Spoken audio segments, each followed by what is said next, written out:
শিক্ষার্থীদের ভাবনাই কিন্তু আমাদের ইশতেহার। তো আমাদের মনে একটা শঙ্কা কাজ করছে আসলে আমাদের যে নির্বাচন কমিশনার তারা সকল প্যানেল প্রার্থীর জন্য একটা লেভেল প্লেইং ফিল্ড কার্যকর করতে পারছে কিনা, নিশ্চিত করতে পারছে কিনা। প্রতিটা অনাবাসিক শিক্ষার্থীদের জন্য একটি আসন, একটি টেবিল আমরা নিশ্চিত করব। নিরাপদ ক্যাম্পাস বিনির্মাণ করা, আমাদের ৮ দফা ইশতেহার দেওয়ার চেষ্টা করেছি, যেখানে আমাদের আবাসন সমস্যা, যাতায়াত সমস্যা, নিরাপত্তার যে নিরাপদ ক্যাম্পাস বিনির্মাণ করা, সুষম খাদ্য নিশ্চিত করা। যেমন আমরা দেখেছি যে আমাদের হলের খাবারের মান কিন্তু খুব বাজে, যেখানে সুষম খাদ্য নিশ্চিত করা হয় না। আগে অনাবাসিক শিক্ষার্থীরা আমাদের হলের খাবার গ্রহণ করতে পারলেও ৫ আগস্ট পরবর্তী সময়ে মিল সিস্টেমের কারণে আমাদের অনাবাসিক শিক্ষার্থীরা সে খাবার থেকে বঞ্চিত হয়েছে।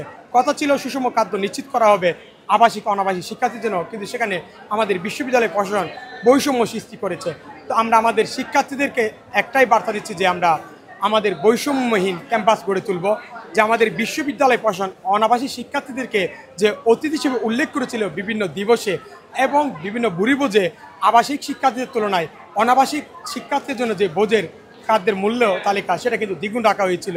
আমাদের অনাবাসিক শিক্ষার্থীদেরকে একদিকে আমাদের আবাসন নিশ্চিত করতে পারেনি, অথচ অন্যদিকে বৈষম্যের যে সৃষ্টি করা, আমরা আমাদের বার্তা যে আবাসিক অনাবাসিক যে বৈষম্য সৃষ্টি করা হয়েছে বিশ্ববিদ্যালয় প্রশাসন থেকে, আমরা সেটা রোধ করব।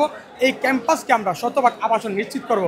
প্রতিটা অনাবাসিক শিক্ষার্থীদের জন্য একটি আসন, একটি টেবিল আমরা নিশ্চিত করব এবং আমাদের হলের খাবার যে ডাইনিংয়ের খাবার সকলের জন্য নিশ্চিত করা এবং বিভিন্ন দিবসে যে অতিথি উল্লেখ করা ছিল সেটা আমরা সকলের যে দিবস সেটা আমরা চেষ্টা করব।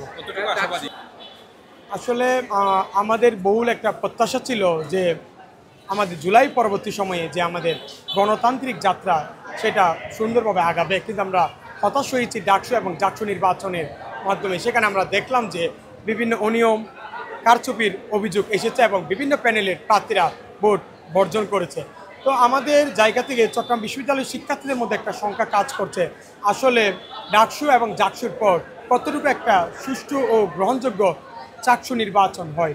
তো আমরা দেখলাম যে আমাদের নির্বাচন কমিশনের কাছে বিভিন্ন প্যানেল থেকে বিভিন্ন প্রার্থীর পক্ষ থেকে অভিযোগ দেওয়া হয়েছিল। যেমন আমাদের ছাত্রদলের প্যানেল থেকে কিন্তু আমরা অভিযোগ দিয়েছি যে ছাত্র শিবির সমর্থিত বিপি মোহাম্মদ ইব্রাহিম তিনি নতুন কলা ভবনের ৩৩২৩ নম্বর রুমে প্রশাসনের সাউন্ড সিস্টেম ব্যবহার করে প্রচারণা চালিয়েছিলেন, যেটা স্পষ্টত আচরণবিধি লঙ্ঘন। আমরা সেটা আমাদের নির্বাচন কমিশনের কাছে জানিয়েছিলাম।